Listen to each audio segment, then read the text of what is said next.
Tonight, hear students' opinions on the Trojans' big game Saturday. Plus, learn more about the university's new athletic director. Stay tuned. TrojanVision Nightly News starts now. From the high-definition digital production center on the Troy campus, with news from Troy University locations around the world, this is TrojanVision Nightly News. Hello and welcome to TrojanVision Nightly News for September 13th, 2012. I'm Judson, Garner. And I'm Courtney, Addison. Thank you for joining us this evening. Troy's new athletic director will be introduced to the Trojan world tomorrow morning. John Hartwell will be the new Troy University Director of Athletics. Hartwell will be officially introduced by Troy's Chancellor Dr. Jack Hawkins Jr. in a press conference tomorrow morning. Hartwell, a native of Mobile, comes to Troy following the 9 years at the University of Mississippi, where he most recently served as the department's number 2 executive as the Senior Executive Associate Athletic Director. Current Athletic Director Steve Dennis announced his resignation over the summer. His last day will be September 30th. Troy University's Student Government Association held its first town hall meeting for the fall semester last night in the Trojan Center ballrooms. This year, the SGA is taking an initiative to more effectively communicate with students face-to-face. Troy University's Student Government Association Secretary Hope Garner says the SGA is going to put a lot of effort in improving communication with students. And we're not doing our job if we don't know what their problem is. The SGA usually holds what they call town hall meetings 2 times a semester. Some of the major topics discussed were the new tobacco-free campus policy, the add-drop policy, and student parking. When it comes to students' concerns related to the university, Garner says the SGA is there to help them with any problem. It's important for the SGA to let the students know that this is not just our organization, it is not the officers, it is not just the senators. This is the students' organization. We are here to serve the students, and we are here to address their needs and their concerns. The first town hall meeting's attendance was much lower than what the SGA hoped for, considering the issues discussed. The SGA's Clark Matthew Hall says he wants more students to point out problems in order to make Troy better. We want all students to be involved, just to know what the students want and how we can meet their needs, how to make Troy University the best experience for them. To contact the Student Government Association, a student can visit the SGA office in the Trojan Center room 215 or email the SGA President Thompson at sgapresident@troy.edu. Last night, students saw a variety of dancing from sororities and fraternities around campus. Rachel Scarborough has the details about the Greek swap. Students gathered in Claudia Crosby Theater Wednesday night to watch the MPHC fraternities and sororities switch places. A Greek swap, that's where we give the opportunity for fraternities to play as sororities and sororities play as fraternities. It's kind of like a fun event where we can swap and show the different aspects and the fun side of MPHC. University Activities Council hosted the Greek swap, and Vice President Jerissa Stinson says that a Greek swap has been on the students' minds. The Greek swap is something that the students have been demanding that they wanted to see on campus. We haven't had one in quite some time. And so it's just a way to show, Greek unity, no bashing or, negative slander, anything that goes on. A great opportunity to just show that we know how to have fun. We wanted all of our sorority girls to be participants in this, wanted everyone to feel involved. And what would the winning fraternity or sorority receive? Winners, the organization that wins will get a dinner that we're going to be hosting later on, hopefully in October. One student says that Wednesday night was all about having fun. I just want to see the performances from the different sororities and fraternities, seeing them imitate each other. I want to see the likenesses and just have a good time tonight. The next UAC event will be Dollar Movie Night next Wednesday, the 19th.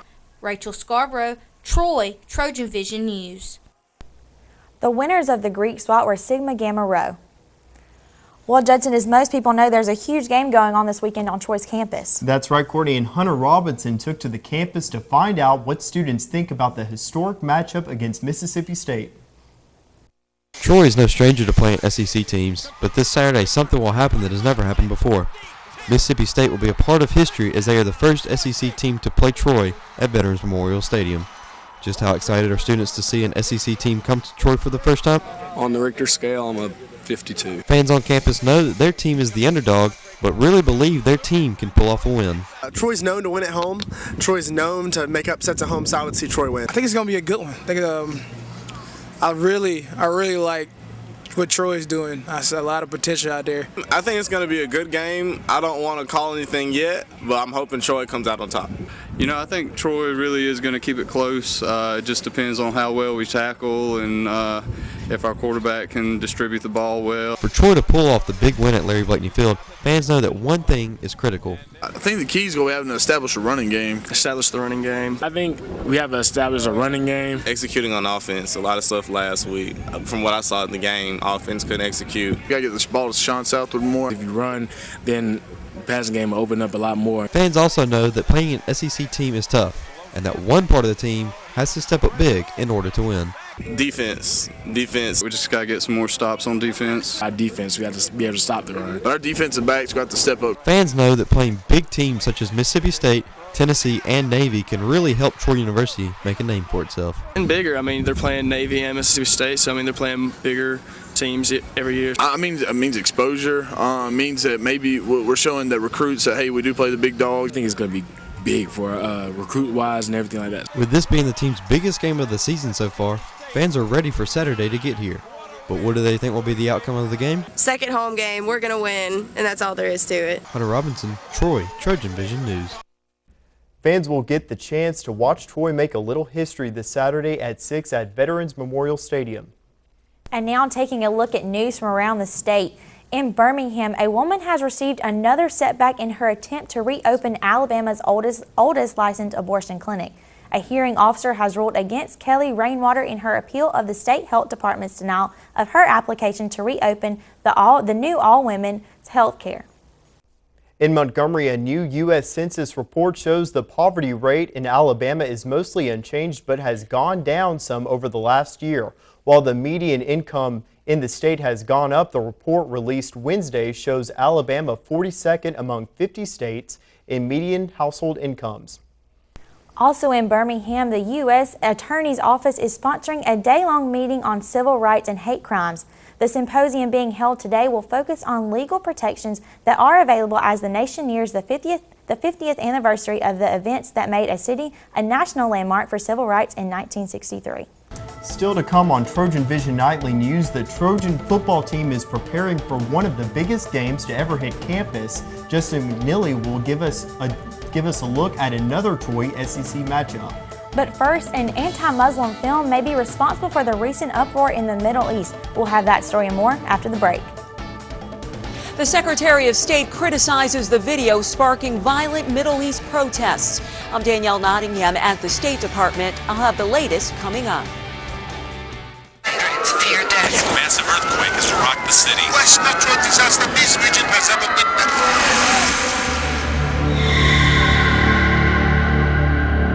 When a disaster strikes, time is a killer. The UN Central Emergency Response Fund jumpstarts relief efforts, which saves lives. Help us help in time.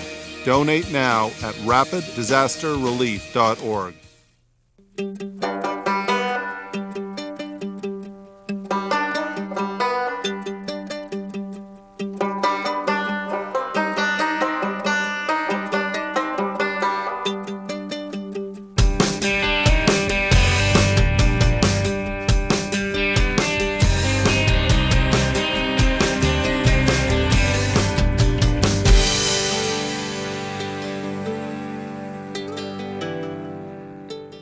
From the high-definition digital production studios of Troy University, you're watching the award-winning TrojanVision Nightly News. And now for a look at what's happening across the nation and around the world, we'll go to Courtney Addison at the Global News Desk. Courtney. Thanks, Judson. The Federal Reserve reached into its toolbox again, this time hoping to fix the stalled economy. Wall Street greeted the news with a triple-digit rally. Alexis Christoforous reports from the New York Stock Exchange. The Federal Reserve is attacking the stalled economy with a series of aggressive actions. Chairman Ben Bernanke announced the Fed will spend $40 billion a month buying bonds to keep money flowing through the economy, and it will continue the program until the job market starts to improve. The weak job market should concern every American. High unemployment imposes hardship on millions of people, and it entails a tremendous waste of human skills. The Fed will also keep interest rates near zero through the middle of 2015 to help both businesses and consumers. We'd like to see an economy which is strong enough that it will support improving labor market conditions and unemployment that's declining gradually over time. That's essentially what we're looking for. Wall Street was expecting the Fed to take these steps, and when it happened, the stock market celebrated. The Dow Jones Industrial Average jumped by triple digits, though investors worry the Fed's action might fall flat. It's just printing money, and it doesn't help unemployment. It hasn't helped. I mean, unemployment's still 8.1%. It doesn't create jobs. Economists also worry by pumping money into the economy, the Fed could boost inflation. But with unemployment still above 8%, Bernanke says the benefits of taking action well outweigh the risks. Alexis Christoforous, CBS News, Wall Street. Anti-American protests grew in the Middle East Thursday, where conservative Muslims are outraged over a film that mocks the Prophet Muhammad. Authorities are still trying to figure out who was behind the attack that killed the U.S. ambassador to Libya and 3 other Americans. Danielle has the latest from the State Department in Washington. Police in Yemen use water cannons to hold off protesters angry about an anti-Muslim film on YouTube. Earlier in the day, demonstrators breached the wall of the U.S. Embassy. Fresh anti-American demonstrations also broke out in Iraq, with hundreds taking to the streets in Baghdad. In Cairo, Egyptian riot police used tear gas to keep protesters away from the U.S. Embassy. There is no justification, none at all, for responding to this video with violence. Secretary of State Hillary Clinton appealed for calm and expressed to the Muslim world that the film in question does not represent the U.S. government. This video is disgusting and reprehensible. The State Department is bracing for even bigger protests following Friday prayers in the Middle East. Thursday, President Obama said he'd ordered all the necessary steps to protect Americans abroad. Tuesday night, violence at the U.S. consulate in Benghazi, Libya, left 4 Americans dead, including Ambassador Chris Stevens. Libyan authorities reported that they have made some arrests. I saw those press reports before I came down. I was not able to confirm them, but obviously it would be a good thing if we're starting to move forward on the justice piece. The FBI opened an investigation as officials try to sort out whether this was a protest that got out of hand or an organized terrorist attack. Danielle, CBS News, the State Department. And that wraps things up from the Global News Desk. To see more stories from across the country and around the globe, you can tune in to TrojanVision Global News right after the nightly news. Now, back to you, Judson. Thanks, Courtney. Now Justin McNelly joins us for a look at sports. So, Justin, we mentioned this earlier. There's some sports action on at home this weekend. That's right. There's the big football game against Mississippi State. Volleyball and soccer are both in action this weekend. But let's start with somebody who's calling Troy home for the first time. Okay. As was mentioned earlier, John Hartwell will be the new Troy University Director of Athletics. Hartwell, a native of Mobile, comes to Troy after 9 years at the University of Mississippi, where he most recently served as a Senior Executive Associate Athletic Director. Hartwell said via Twitter last night that he is thrilled about being named the AD at Troy.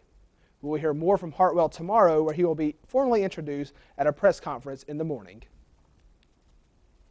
Well, since we discussed the women's basketball schedule yesterday, it's only fair to discuss the men's today. The men's basketball schedule was released yesterday afternoon, and Trojan fans can really show their team some love as they will play host to 15 home games this year, the most since the 2007-2009 season. For the first time, they will play all conference teams home and away. The Trojans are scheduled to face Mississippi State at home on November 5th for the first game of the year. And speaking of Mississippi State, all you Trojan fans know what is happening this Saturday at Veterans Memorial Stadium. For you who don't, MSU will be the first SEC team to play Troy at home. This will not be Troy's first encounter with an SEC team, though. Danielle Percival digs a little deeper into some of Troy's SEC run-ins. It's nothing new for Troy to play an SEC opponent. The Trojans have faced the Southeastern Conference 17 times, including Missouri, though it was before they were a member of the conference. But how different is it getting hyped up for a game of this caliber? They'll get excited about playing, and it may be a little bit of fear mixed in there, but fear's always been a great motivator to me anyhow, so it should make us do a better job. So if fear is in some of the players' minds, why is that? They just look bigger on film. They're just a lot bigger people than what we're used to seeing. I don't know what they eat growing up, but they're just a lot bigger humans than we are. But that doesn't mean that we can't hang with them. You know, we hung with Arkansas, who was a top 10 team a year ago. The Trojans did face an SEC opponent last year in Arkansas and have 2 more on the schedule again this year. Defensive end Tony Davis said as a player, facing those type teams is exciting. It's just the opportunity, to when you going in high school, you want to go to those schools, but you're not really recruited by it. So just the chance to be able to play against them and prove yourself against them is just special. So. And getting the opportunity to beat a team like Mississippi State? It would be probably the best feeling ever. I mean, like I said, the first ever SEC team coming in here, it'd be big for this program, Coach Blakeney. I mean, just for the whole community of Troy. So. It wouldn't be the first time this season that an SEC team lost to the Sun Belt. Last week, Louisiana Monroe defeated Arkansas in overtime. Mississippi State has won 12 straight non-conference games under Coach Dan Mullen, but any given Saturday, there could be another upset. Hopefully that will be us this week, upsetting an SEC team. So that's what we got our mind set on is, upsetting Mississippi State coming to Troy. It's going to bring in a lot of fans. It's a big thing on campus. A lot of people come around to me asking me how I feel about the game.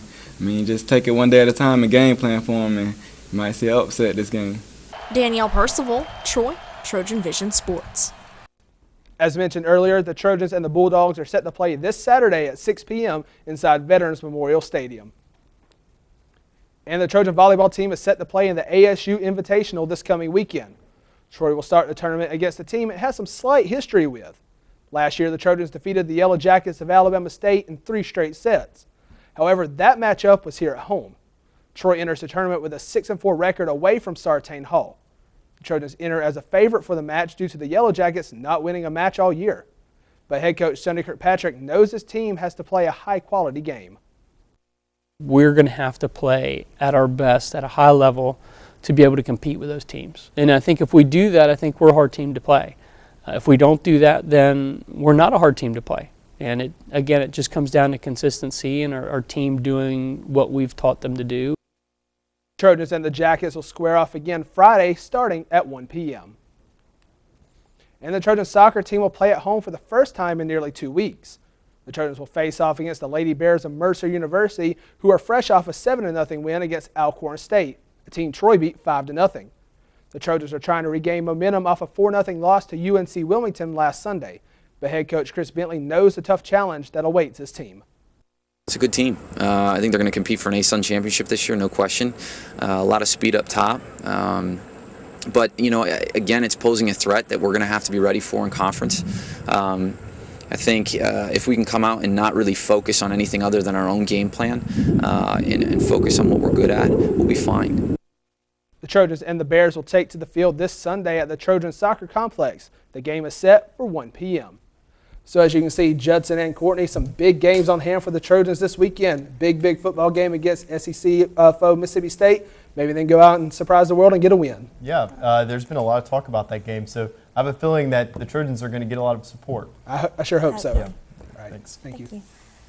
Coming up on Troy TrojanVision Nightly News, looking for ways to get involved on campus, Aaron Taylor finds out how in today's Trojan Talk. But first, this week has been consistently pleasant with clear skies and warm temperatures. Should we be expecting any changes soon, Jamarlo? Well, Justin, sunny skies and cool temperatures are going to stick around at least for the rest of the week, but I have more on that coming up next in weather.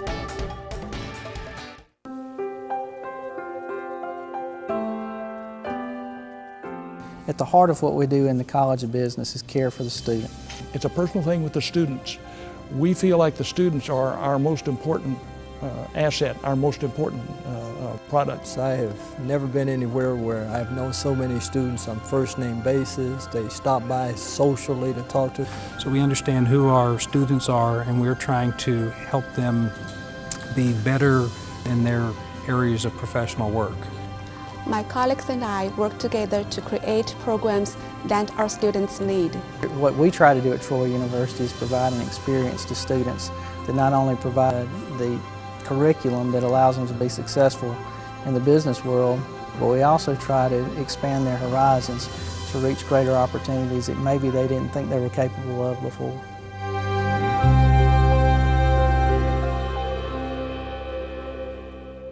From the high-definition digital production studios of Troy University, you're watching the award-winning TrojanVision Nightly News. Now Jamarla Phillips joins us with weather. So Jamarla, we've had really good temperatures, nice, not too hot, not too cold. Is that going to be sticking around to the weekend so we can enjoy the football game? Well, Courtney, it should stick around for the weekend, at least up until next week, but I'll get into more of that right now. First, let's take a look at our campus snapshot. Taking a look across Bill Graves Quad right now, very beautiful day on campus. Skies are very clear. Skies are clear right now. Just a great day to get outside and just enjoy the nice weather while we have it. Going into our current conditions, our skies right now are partly cloudy. Temperature coming in at 83 degrees. Dew point 62. Humidity at 48%. Barometer reading 30.17 inches is going steady, with the winds coming from the east at about 8 miles per hour. Taking a look at today's stats, we're able to see a high today of 86 degrees, a low of 66.